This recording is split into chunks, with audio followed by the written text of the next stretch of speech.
Hello everyone. आज हम coordination chemistry का माइक्रोस्टेट वाला टॉपिक पढ़ेंगे जो कि CSI या नेट के लिए इम्पोर्टेंट है। ठीक है, आई होप ये आपको अच्छा लगेगा और आपको समझ आएगा। तो देखो, आज हम पढ़ेंगे इसमें माइक्रोस्टेट क्या होती है। माइक्रोस्टेट होती हैं कि आप जैसे कि सपोज़ ऐसे देखो, आप एक क्लास में गए हो, आप उसमें 6 ब्रांचेस पड़ी हुई हैं, तो आपकी 6 प्रोबेबिलिटी है कि आप 6 जगह बैठ सकते हो। वैसे ही माइक्रोस्टेट में होता है कि possible arrangement of given configuration, मतलब उसके कितनी पॉसिबल अरेंजमेंट है उस इलेक्ट्रॉनिक कन्फिग्रेशन की, उसे हम कहेंगे माइक्रोस्टेट। जैसे कि ये बोरॉन है, इसका इलेक्ट्रॉनिक कन्फिग्रेशन क्या है, 1s2 2s2 2p1। तो हम बाहर वाला सिर्फ इलेक्ट्रॉन देखेंगे, आउटर इलेक्ट्रॉन देखेंगे, तो इसमें P2p1 में इलेक्ट्रॉन है, तो 1 की कितनी इलेक्ट्रॉन होते हैं 1 में, मतलब कितने 6, मतलब 6 उसके वैसे उसमें ऑर्बिट 3 होती हैं, लेकिन इलेक्ट्रॉन कितने से जा सकते हैं, उसमें 6 इलेक्ट्रॉन जाते हैं, तो उसकी कितनी प्रोबेबिलिटी है, 6 प्रोबेबिलिटी है उसमें। ठीक है, तो उसकी माइक्रोस्टेट कितनी हो गई, 6 है, तो उसे कहेंगे माइक्रोस्टेट। ओके, अब जैसे कि इसका फॉर्मूला है n factorial r factorial n minus r factorial.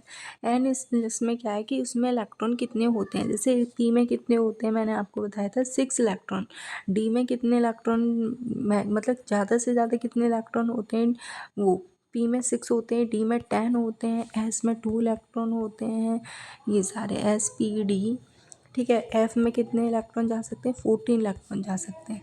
ठीक है, और आर की हमें कितने इलेक्ट्रॉन दिए हुए हैं, ये चीज़ है। ठीक है, इसे हम फॉर्मूले में पुट करेंगे, जैसे P1 कितना इलेक्ट्रॉन दिया हुआ है हमें, P1 1 इलेक्ट्रॉन दिया हुआ है, बट इसमें कितने इलेक्ट्रॉन जा सकते हैं, 6 इलेक्ट्रॉन जा सकते हैं। तो हम यहाँ पे लिखेंगे एन क्या है कि इसमें इलेक्ट्रॉन कितने होते हैं, 6 होते हैं, बट कितने के लिए पूछा है, 1 के लिए पूछा है, तो हम लिखेंगे NCR।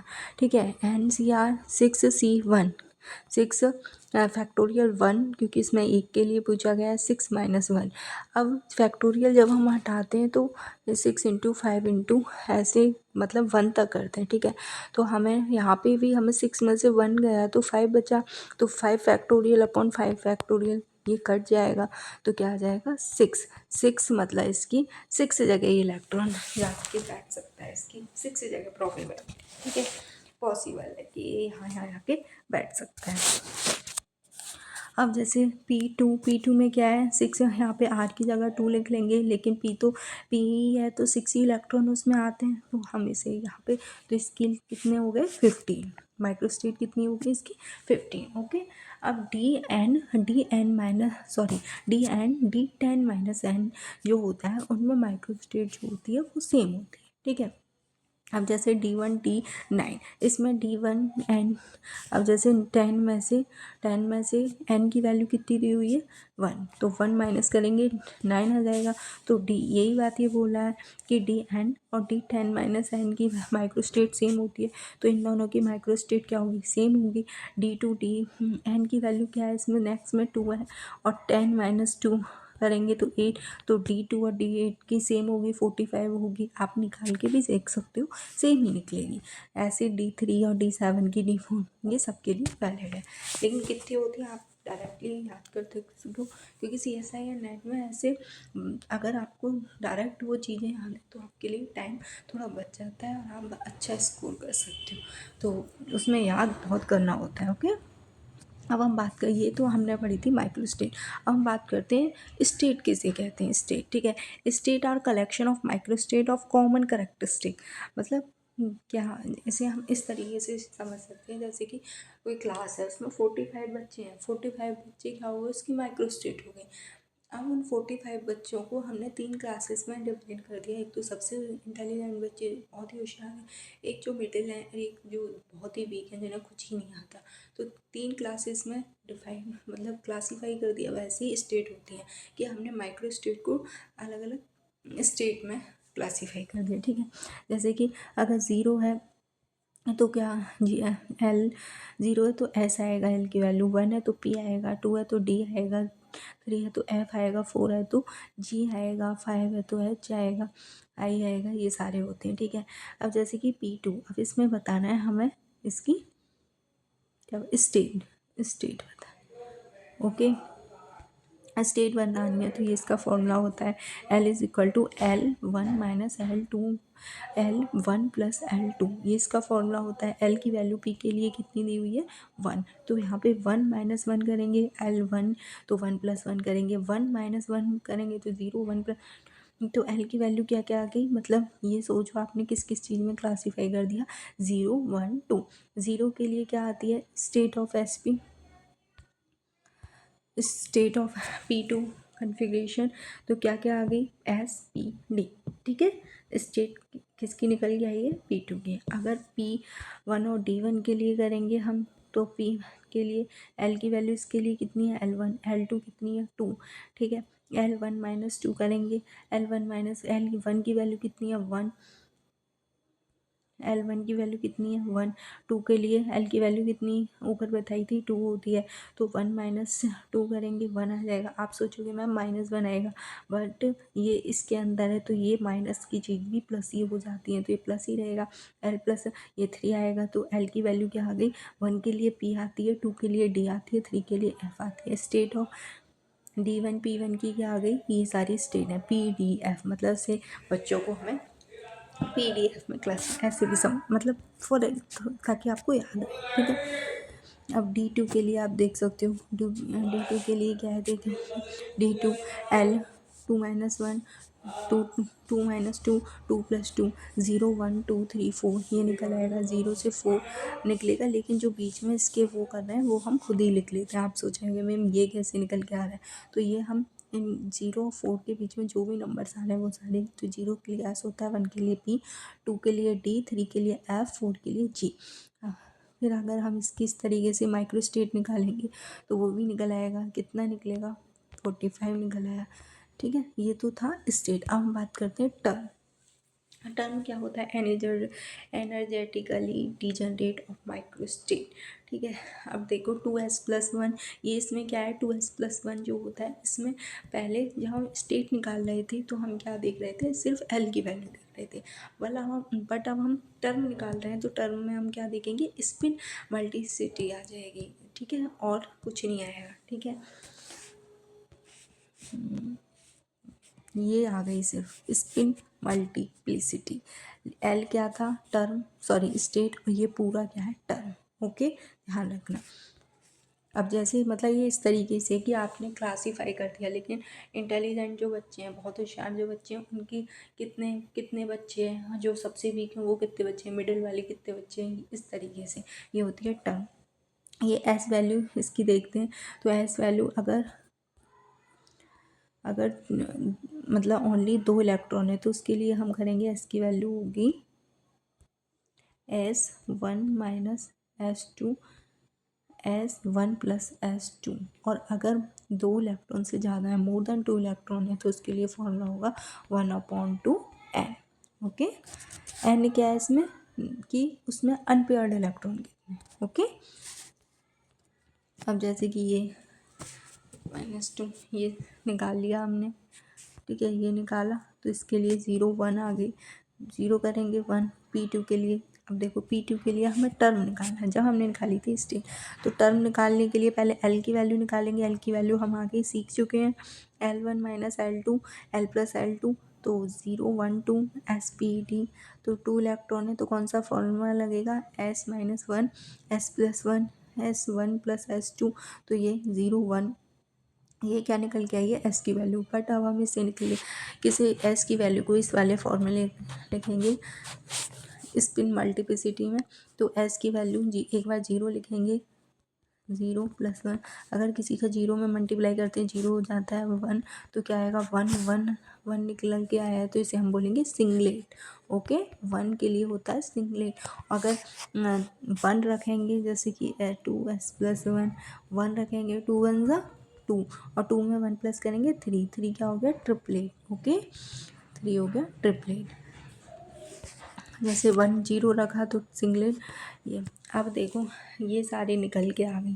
ठीक है, एक बार मतलब ये सारी एल की वैल्यू है ये, तो ये हमने यहाँ पे स्पिन मल्टीप्लिसिटी यहाँ पे चढ़ा लगा देते हैं, 1s 1p 1d 3s 3p। ये अब पॉसिबल, ये तो थी possible terms in P2 configuration, but अब हम देखेंगे कि अलाउ कौन सी होंगी। ओके, सारी अलाउ नहीं होंगी।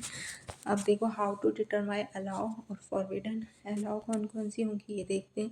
जैसे कि ये 1s, तो इसमें कितनी है, 1s है, तो एस एस मतलब तो 1 निकल के आई है स्पिन मल्टीप्लिसिटी, तो एस की वैल्यू क्या होगी, ज़ीरो होगी। ज़ीरो होगी, ज़ीरो कब हो सकती है, जब ये इलेक्ट्रॉन इसमें हो, इसमें है तो ये अलाउड है। फिर हम आगे चलते हैं। अगर देखो एल की वैल्यू क्या होगी, 1, क्योंकि पी है, पी के लिए एल की वैल्यू 1 होती है। स्पिन मल्टीप्लिसिटी देखेंगे, जब 1 निकल के आ रही है तो कौन सी कंडीशन में आएगी, 1। 1 तो इस आ ही नहीं सकती क्योंकि 0 हो ही नहीं सकता ये, ठीक है, ये फॉरबिडन है। ठीक है, फिर हम देखेंगे 1d। 1d ये अलाउड है, ठीक है, ये आप देख लेना, मतलब इस तरीके से ही देखते हैं कौन सा अलाउड है। लेकिन इसकी एक शॉर्ट ट्रिक भी है, देखो इसे जैसे कि P2K निकल के आया है, तो alternate term always allowed, alternate term जो होंगे वो ऑलवेज अलाउड होंगे। जैसे ये अलाउड है तो अल्टरनेट ये नहीं होगा, फिर ये अलाउड होगा, ये नहीं होगा, अल्टरनेट एक छोड़ के एक वो अलाउड होगा हमेशा। ओके, तो इस बेसिस पे भी देख सकते हो, आप कर सकते हो, या फिर वैसे देख लो, तो वो थोड़ा सा टफ होता है, इसलिए टाइम कम होता है, ऐसे इतना टाइम नहीं होता क्या, तो इसलिए शॉर्ट ट्रिक अगर कहीं आ जाती है तो आप उनको यूज़ किया करो इन चीज़ों के लिए। ओके, अब हम बात करते हैं D2। ये इसका फॉर्मूला हमने लगा लिया। डी में 10 इलेक्ट्रॉन फिल किए जा सकते हैं, कितने दिए हुए हैं, 2, तो 45 इसकी माइक्रो स्टेट निकल आई। अब हमने इसकी स्टेट निकाली तो स्टेट इस तरीके से निकल आई। हमने एस की वैल्यू निकाली तो एस टर्म एस निकल आई। फिर हमने टर्म निकाल दिए, टर्म कौन से, अल्टरनेट अलाउ होते हैं, अल्टरनेट ये अलाउ है, ये नहीं है, ये अल्टरनेट मतलब एक छोड़ के ये अलाउ है, ये इस तरीके से हम देख सकते हैं। ठीक है, अब एनर्जी ऑफ टर्म सिंबल, मतलब एनर्जी जितनी ज़्यादा होगी उसकी स्पिन मल्टीप्लिसिटी ही कम होगी। ओके ओके, अब एनर्जी इधर की तरफ बढ़ रही है तो ये कम होनी चाहिए। ठीक है, अब इसके बेसिस पे आपको क्वेश्चन दिए जाते हैं और मिलते भी हैं।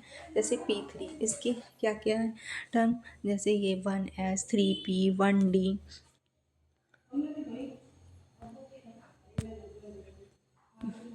ये सारी दी हुई हैं। ओके, जैसे कि ये इसकी टर्म है।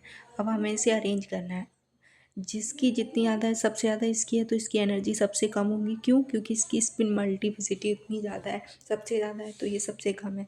ठीक है, फिर इन दोनों को हम कैसे देखेंगे, ये तो इक्वल है। फिर हम देखते हैं जिसकी एनर्जी सबसे ज़्यादा होगी उसकी एल वैल्यू कम होनी चाहिए, तो एल वैल्यू के बेसिस पे इसकी एल वैल्यू कितनी, इसकी कितनी होती है 0, इसकी कितनी होती है 2, इसकी ज़्यादा है तो एनर्जी इसकी कम होगी, तो इस बेसिस पे हमने से एनर्जी के बेसिस पे लगा दिया। ये क्या है, ग्राउंड स्टेट, ये first excited state, second excited state. ठीक है, ये इस तरीके से दिए हुए हैं। अब टर्म सिंबल, टर्म सिंबल क्या होता है, पहले हमने क्या पढ़ा था, माइक्रो स्टेट, उसके बाद हमने क्या पढ़ी है, ध्यान रखना है, स्टेट, फिर उसके बाद हमने क्या पढ़ी है, टर्म। अब हम पढ़ रहे हैं term symbol. Okay, micro state, state, term, term symbol. Micro state में ओनली माइक्रो स्टेट निकाल रहे थे, स्टेट में एल की वैल्यू निकाल रहे थे, इसमें एस की वैल्यू निकालने के बाद स्पिन मल्टीसिटी निकाल के तब टर्म सिंबल, टर्म निकाल रहे थे, इसमें अब जे की वैल्यू आ जाएगी। ठीक है, तो टर्म सिंबल में क्या होता है, term symbol split energy state in presence of field, field की वजह से, मतलब ये इसकी एनर्जी स्टेट जो है वो स्प्लिट हो जाती हैं। ठीक है, J L minus L, S से एल माइनस, अगर एल है तो उसे जे जे कपलिंग बोलेंगे, एस से S minus one, L plus से एस एस कपलिंग बोलेंगे। ठीक है, अब इसके लिए वही चीज़ें हैं। ठीक है, अगर इलेक्ट्रॉन मतलब कन्फिग्रेशन हाफ फील्ड है, जैसे हाफ फील्ड कैसे, जैसे कि 1 2p के लिए, तो ये फुल फील्ड नहीं है, अगर फुल फील्ड नहीं है तो ये वाला फॉर्मूला यूज़ करेंगे। अगर ये फुल फील्ड है, अगर ये ऐसे होती, ये फुल फील्ड है तो इसके लिए एल प्लस एस लगाते। ओके, अब जैसे कि अगर वो निकल गया है, जैसे ये से देखो ground state term for P2 3p, लेकिन ग्राउंड स्टेट टर्म सिंबल आ गया तो उसमें जे की वैल्यू भी हमें निकालनी पड़ेगी। ये बात कर रही हूँ मैं, इसमें ओनली ये निकली हुई है, लेकिन इसमें जे की वैल्यू भी दी। अब है डायरेक्ट डिटर्मिनेशन टर्म और टर्म सिंबल, जैसे कि ये है P2। एल की वैल्यू हम कैसे निकालेंगे, एल की वैल्यू कैसे निकालते हैं, एल की वैल्यू सॉरी एल निकालेंगे। तो इसमें क्या होगा, 1+0, एक इलेक्ट्रॉन इसमें गया एक इसमें गया, तो क्या आ जाएगा 1। 1 किसके लिए होता है, एल के लिए होता है, तो नहीं सॉरी 1 किसके लिए होता है, पी के लिए होता है, एल की वैल्यू 1 होगी। फिर इस पे क्या निकल गया, ये 1+0 या सॉरी हाफ और हाफ क्या आ जाएगी, हो जाएगी 1। फिर हमें इस फॉर्मूले में रख देंगे 2s+1, तो इसमें रखेंगे तो 3 निकल आएगी। ठीक है, अब ग्राउंड स्टेट टर्म देखेंगे, अगर हम ग्राउंड स्टेट टर्म देखेंगे तो इसमें ये इसकी निकल है। अब हमें जे का फॉर्मूला क्या होता है, क्योंकि इलेक्ट्रॉन 3 है। ठीक है,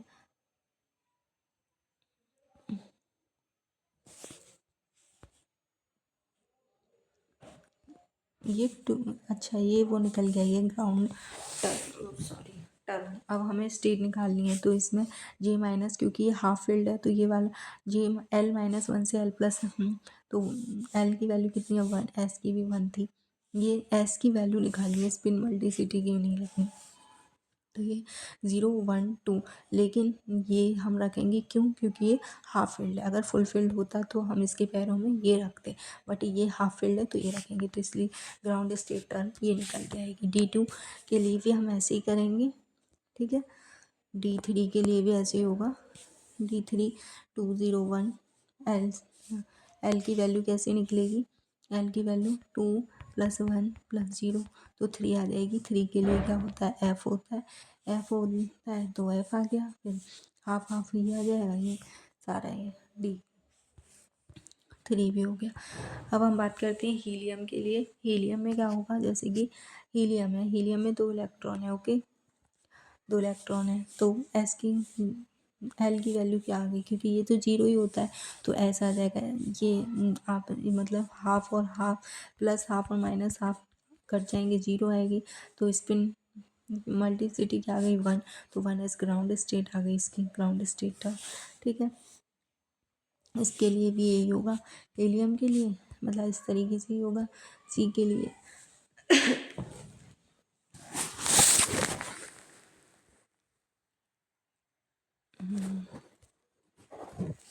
अब सी के लिए इसका पहले कन्फिग्रेशन लिखो, फिर लास्ट वाले जो इलेक्ट्रॉन है 2p के, तो उसे रखो। ठीक है, फिर रखने के बाद क्या करना है, ये रखने के बाद p की वैल्यू निकल आएगी, ये इसमें रख दो। फिर ये क्योंकि हाफ फील्ड है तो इसलिए जीरो लगाएंगे, तो ये इसका ये निकल आएगा। ओके, अब first excited state of carbon, term of first excite state, दोनों में डिफरेंस है। ठीक है, first excite state for carbon, अगर ओनली मतलब ये कह रहा है, पहले तो ये दोनों चीज़ें अलग अलग हैं, पूछी भी गई हैं। First excitation state for carbon, ठीक है, तो पहले क्या करेंगे, हम वही वाली प्रोसेस करेंगे, इसमें एल की वैल्यू निकालेंगे, क्योंकि लास्ट वाले में हमसे करना होता है।